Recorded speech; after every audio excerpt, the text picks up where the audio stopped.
Good morning, students. I hope you understand about the bodybuilding nutrients called proteins and the protective nutrients called vitamins and minerals. So, today we will start with the minerals. Students, minerals are also important element required for our body maintaining the good health and overall well-being.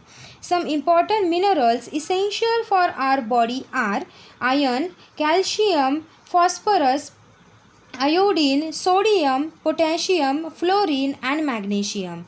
Let us start with the iron. First is the iron is needed to make the hemoglobin present in a red blood cells which carry oxygen from the lungs to the body parts. Iron is an important constituent of hemoglobin in blood. Please remember that iron is used by our body in the form of iron salt, not an iron element. Some of the sources of iron in our food are spinach, other green leafy vegetables, apples, egg, cereals, pulses and groundnut. Next mineral is a calcium. Calcium is needed for making the bones and teeth. Calcium also help in the proper functioning of the heart and other muscles as well as in clotting the blood. Children need more calcium than adults in comparison to their body weight because they grow fast and their bones and teeth are to be made largely from calcium salt. Some food which give the good sources of calcium are milk, cheese, eggs, green leafy vegetables and fish. Next mineral is a phosphorus. Phosphorus is needed for the formation of bones and teeth. Some sources of phosphorus in a food are milk, banana, pulses and green leafy vegetables. Students, milk is one food item which contain both the calcium and phosphorus mineral in good amount. So, we should drink milk daily to get the strong bones and teeth. Next mineral is iodine. There is a thyroid gland situated in the neck of our body. It controls the growth of our body. Iodine is essential for proper functioning of the thyroid gland which control the growth of the body. Iodine helps thyroid gland to make the hormones which control the growth. So, the various sources of iodine in our food are seafood like a sea fish, fruits, vegetables and iodized salt. The common salt which contain the adequate amount of iodine is known as iodized salt. Iodine is also present in drinking water at most of the places except in hilly areas. Next mineral is potassium. Potassium is required for building the muscles and maintaining the normal body growth. Some food that provide the potassium are meat, milk, fish, peas, tomato, potato, banana, kiwi, etc. The next mineral is a sodium. Sodium is essential for the proper functioning of the muscles and nerves in the body. It is naturally found in several food items including the milk, table salt, etc. Next is the fluorine. Fluorine is required for maintaining the health of the bones and teeth. The fluorine is present in traces in water and seafood. Last mineral is the magnesium. It is important for proper functioning of the heart and muscles. It is found abundantly in whole grains, green leafy vegetables, legumes and almonds. Now, we will discuss the other components of food. In that, first is the roughage. Roughage is the fibrous food matter in food which cannot be digested. Roughage is mainly made up of an indigestible carbohydrate called cellulose which is present in a plant cell walls.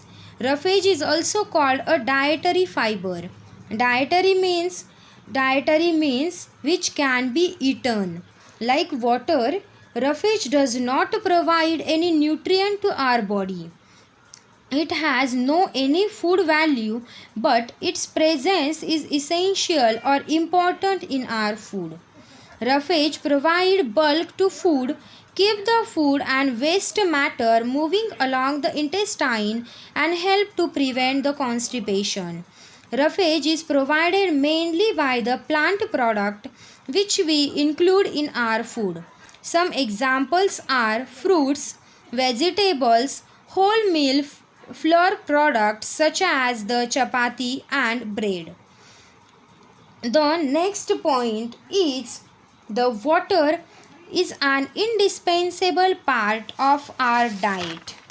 Water is essential for life, but it has no any food value in our body.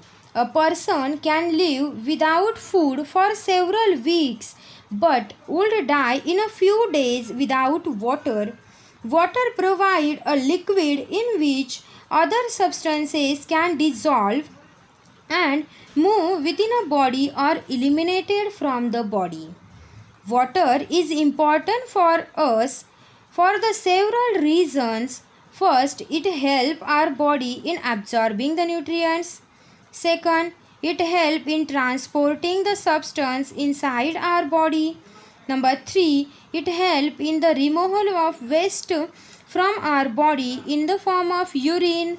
Number 4, it helps in regulating our body temperature, for example, through the sweating. Water dissolves the digested food which pass into the blood. The blood is mostly water. Water present in the blood carry the digested food to each and every cell in all the body parts. Water control and regulate the temperature of our body by the process of sweating and evaporation.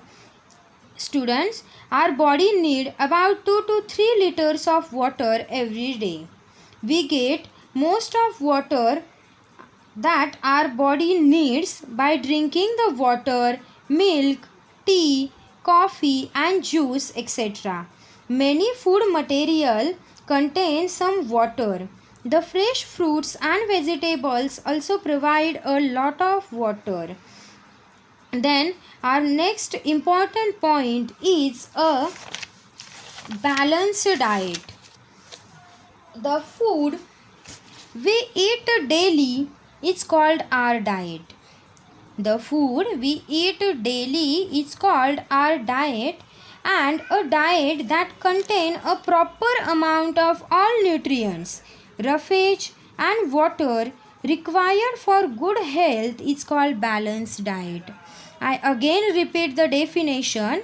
A diet that contains proper amount of all the nutrients, roughage and water required for the good health is called a balanced diet. We should eat different types of food to get all the nutrients. No single food item can provide all the nutrients in adequate amounts. So, in order to make a balanced diet, we should include a number of different food items in our daily meal, which taken together provide us all the nutrients in a proper amount. A balanced diet is not same for all the age groups or the occupations. Balanced diet depend on the age of person and gender, the type of work or the physical activity and the condition of the body. The amount of nutrients required by different peoples depend on the various factors. Number 1, growing children and elderly peoples need to take more proteins in their diet. A growing child needs more protein in his diet than a grown-up man. This extra protein is needed to make the body tissues of the fast-growing child. Number 2, a pregnant woman needs a diet rich in protein, calcium and iron. People working as a laborers need more carbohydrate because their work involves the physical activity and they need the more energy.